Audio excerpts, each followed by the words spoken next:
మొదటి సమయలు 27 మొదటి 2 వచనాలు. దావీదు అనుకున్నాడట, ఇజ్రాయెల్ దేశంలో ఉంటే ఏదో ఒక రోజు సౌలు పట్టుకుంటాడు, చంపుతాడు. ఎప్పుడన్నా దేవుని దగ్గర విచారణ చేసేవాడు కదా, ఇప్పుడు దేవుని దగ్గర విచారణ చేయలేదు. తన సొంత జ్ఞానం అది. ఇజ్రాయెల్ పొలిమేరలో ఉంటే చంపుతాడని చెప్పి అన్ని దేశంలోకి వెళ్ళిపోయినాడు. అన్ని రాజు దగ్గరికి వెళ్ళి తలదాచుకున్నాడు. అప్పుడు ఏం జరిగింది?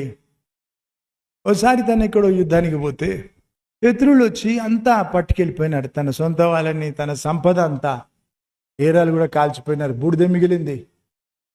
పోగొట్టుకున్నాడు. ఎందుకు? దేవుని అడిగి ఇక్కడ పోలేదు. దేవుడు దయ చూపినాడు, మళ్ళీ తిరిగి అంతా ఇచ్చినాడు. కాకుంటే ఆ రోజైతే తన చరిత్రకి అంతముగా మారేది. తనతో ఉండే వాళ్ళే రాళ్ళు కొట్టి చంపుదాం అనుకున్నారట. మోషే గురించి చెప్పుకున్నాం. మొదట కోపం, బలహీనత, చివరికి మళ్ళీ పడగొట్టింది కోపమే. 120 సంవత్సరాల వయసుకి తనను పడగొట్టింది పాత కోపమే, పాత బలహీనతనే. చారతగు